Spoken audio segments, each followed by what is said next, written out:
انا عندي اقتراح، انتم ليش ما تسووا لكم كليه يتعلمون بها سوالف العشاير مالتكم؟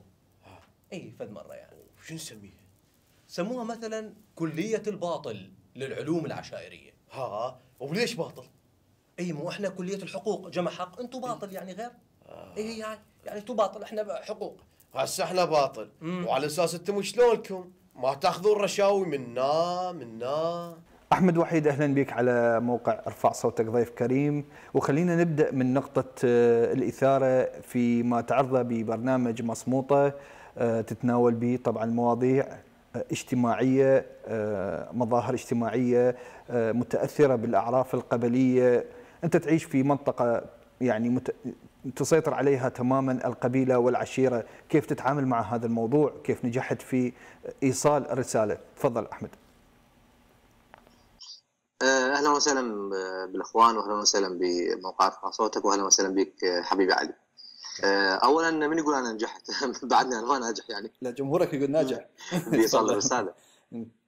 لا والله جمهورك 3000 اضعاف 3000 اضعافه يعني يجيك لك مو ناجحه.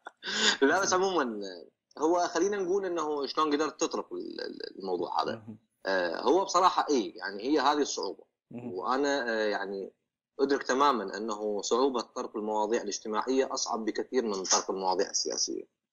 يعني ما تطرق الموضوع السياسي اللي قدامك هو يعني حزب تقريبا هو فاقد الشرعية، هو فاقد الجمهور، وحتى جمهوره هو جمهور خائف، جمهور خجول يعني. لكن لما نتكلم عن مواضيع اجتماعية اللي قدامك هو المجتمع، لما يكون قدامك هو المجتمع خلاص إذا لازم تكون حذر بالخطاب معه. القضايا الاجتماعية اللي تناولتها فعلا أكثر هي تدين القضاء العشائري، لأن أنا أدرك تماما أنه القضاء العشائري ما ممكن أنه يحل يعني أي مسألة يخيل لأشخاصها أنه فعلا تم حلها من خلال العشيرة وأن الحكومة تقدر تحلها، لكن لو كنا نؤمن بالدولة كان انحلت من زمان.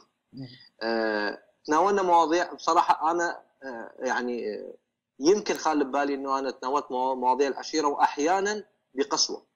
يعني يمكن يقولوا لي يا ريت لو كانت اللهجه اخف، اقول لهم لا والله، لانه احنا حاليا جاي نتخلص من هواي قيود، الا هذا القيد اللي بقينا به بسبب العادات والتقاليد، بسبب ضعف الدوله، بسبب انتفاع بعض الاشخاص، فبالتالي القيود اللي تخليها العشيره هي قيود اكبر حتى من قيود الدين يعني. فبالتالي الخلاص من العشيره هو اعتقد هو الحلقه الاقوى من كافه القيود الموجوده في المجتمع يعني. ولو تخلصنا يمكن من قيد العشيره نتخلص من هواي امور، لان انا في نظري انه اليوم حتى الدين يتبع العشيره.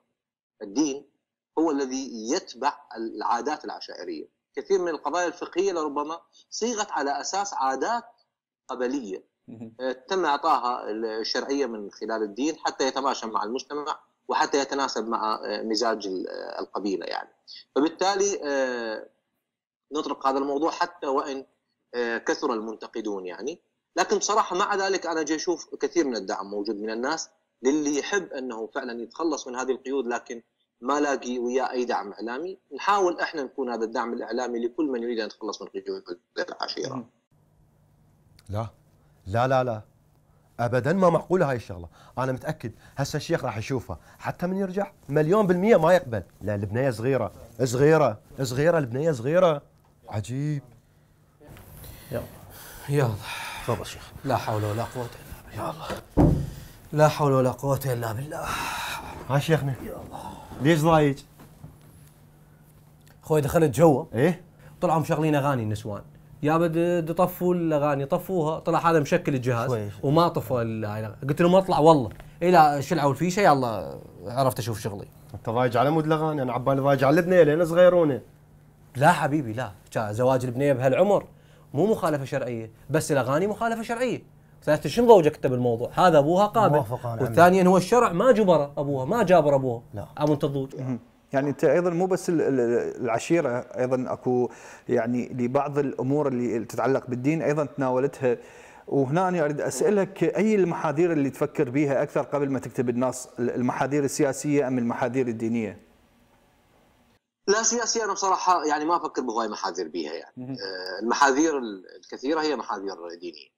أكو حلقات لو تشوف الحلقات السياسية يمكن نكتبها اسرع من الحلقات اللي تتناول الدين او العشيره، وبنفس الوقت يتم تنفيذها اسرع، وحتى عند ما نراجعها يعني ما هو يندب من عندي.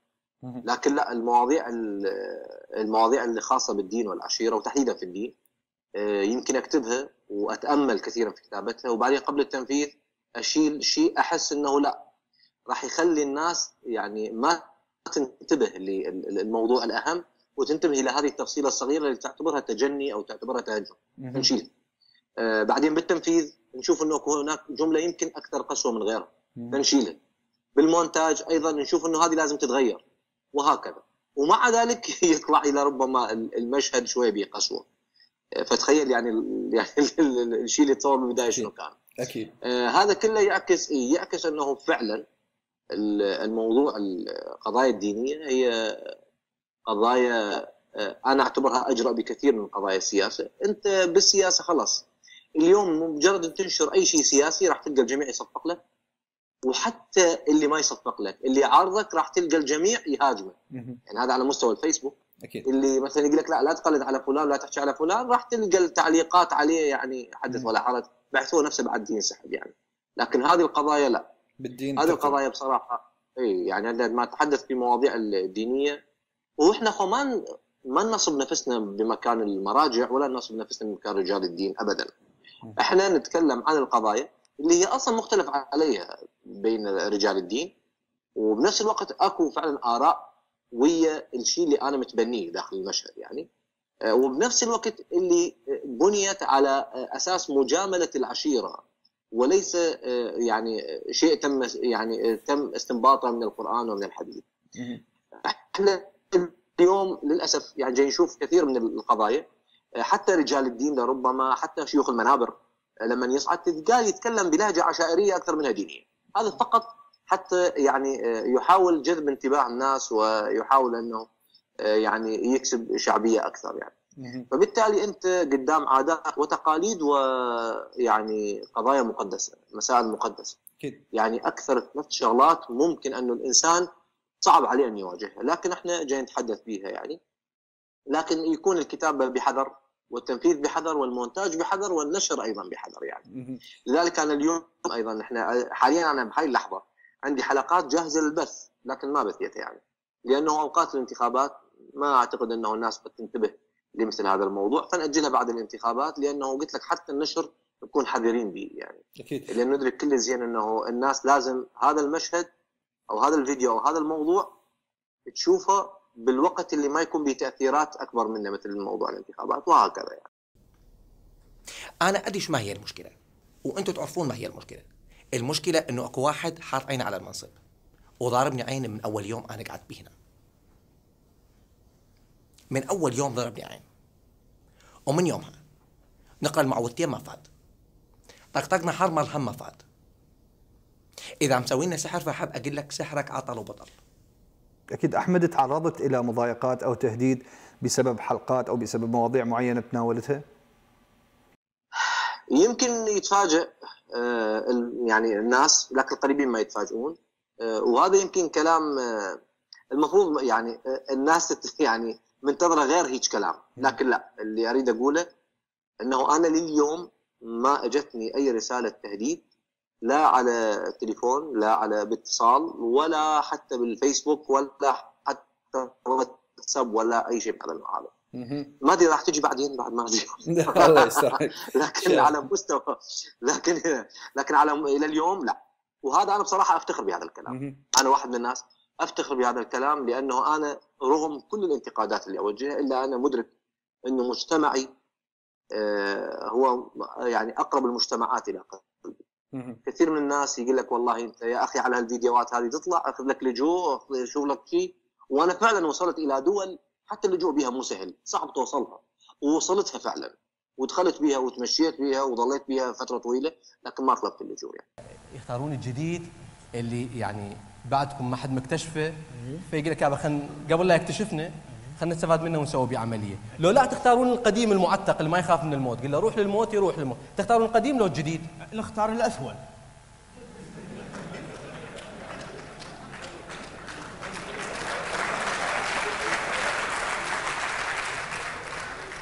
يعني احنا جاي نموت على الثولان. اي احتمال. والله حرامات. عندك انت مقاطع على يوتيوب، وعندك ايضا على فيسبوك، وايضا عندك عروض مباشره على المسرح. وين نشوف التفاعل من قبل جمهورك اكثر؟ طبعا لا يعني هو اكو شوف المقاطع الفيديو بها مسائل يعني يكون بها بعد تفاعل كبير، مثل حلقات التقليد، الناس تحب انه واحد يحكي على شخص بعينه يعني، فهذه ايضا هذه لا يكون عليها تفاعل اكثر. لكن التفاعل يعني المقاطع بها شيء يتفاعل وبها شيء ما يتفاعل، خصوصا اذا كان يمس يعني قضايا اساسيه بالمجتمع يعني. لكن المسرح لا، يعني المسرح تشوف انه لا، يعني عندما ينزل المشهد او مقطع من المسرح، وحتى اللي موجودين بالمسرح يشوف تفاعل كلش كبير يعني. لانه انت اذا شخص قاعد بالبيت وتشوف مقطع بالفيسبوك يعني جاي لك من مسرح، فالراي مالته جاي وياه، الضحكه مالته جايه وياه، تمام، فالتقييم مالته جاي وياه يعني هم. يعني اذا تشوف فيديو ممكن انه انت تشوفه تقيمه او لا، لكن لما يجي لك مقطع وتشوف الناس ضاحكه ومصدقه وكذا، خلاص التقييم جاي وياه، فما تملك الا ان ترتاح له يعني. وهذا الشيء بصراحه يخليني افضل المسرح على غيره. احمد، اي البرامج الكوميديه العراقيه الساخره اقرب الى قلبك؟ لمن تتابع؟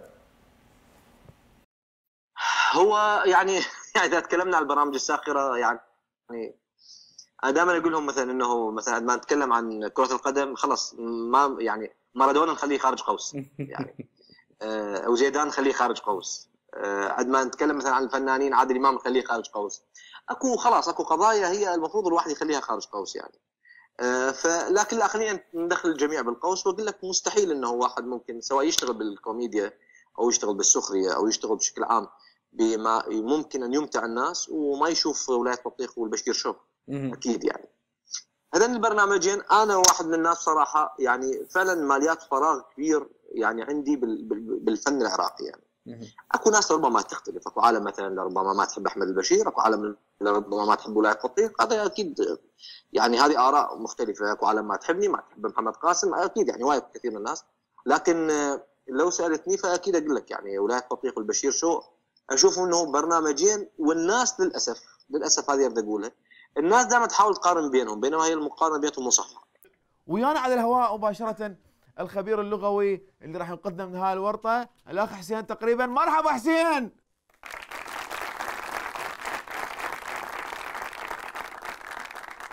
شكرا. حسين، ما معنى كلمة اصطخب مشتجرها وعين علقت بمنقار طائر؟ بلي بلي بلي بلي بلي بلي بلي وصلت الفكرة. ما أعرف. لا ليش جاي بيك احنا هنا؟ أنا لقيت لا ها مقص مال بشار. أنا لقيت الطير الذي علق في منقاره عين. تردوا له ناخذه نشوي على العشاء. لا ممنون، مسوي دايت بالعافية حبيبي. احمد، خلينا نبقى بالبرامج الكوميديه الساخره، واريد اسالك، ممكن هذه البرامج تعالج من المظاهر السلبيه بالمجتمع وخصوصا موضوعات التطرف؟ على قولة احمد البشير لا ما ممكن تعالج. ايش هاي السوداويه؟ زين.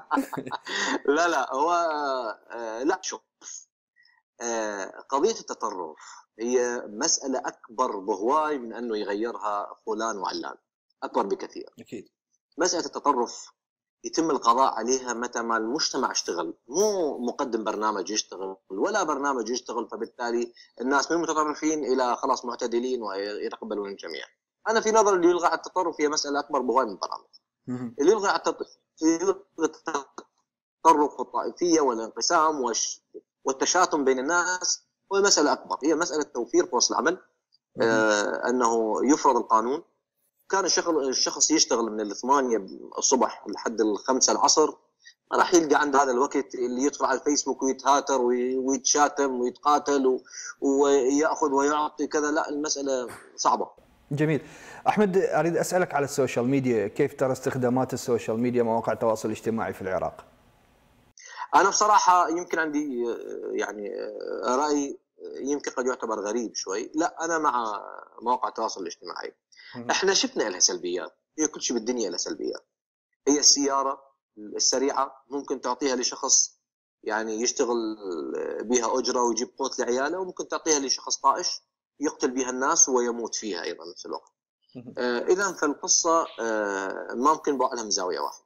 الفيسبوك صح خلق عندنا منظرين جهله، لانه هو شخص قاعد وساكت، وتلقاه اصبح مو يقول رايه وبس، لا اصبح يعني قائد للراي العام، يعني وتلقاه شخص حتى يعني صغير بالعمر ما قاري ولا مطلع ولا كذا، لكن بسبب يعني قدرته على اداره مواقع التواصل الاجتماعي فتلقاه ممكن عنده بيج ب 40 او 50 الف، فباستطاعته يسقط وينجح براحته يعني، بينما هو شخص يعني غير مطلع وغير فاهم. ادري هذه القصص صارت، وادري انه كثير من الناس للاسف انفضحوا وقتلوا بسبب ايضا مواقع التواصل الاجتماعي والتدخل بخصوصيات الناس. هذه قضيه ادري بها كل زين. لكن نفس الوقت احنا يعني خلينا نشوف انه الفيسبوك من جانب او مواقع التواصل الاجتماعي، واحنا كشعب يعني فيسبوكي يعني اكثر من يوتيوب يعني يعني اكثر من تويتر وانستغرام. شوف الشعب العراقي هو شعب يستخدم الفيسبوك.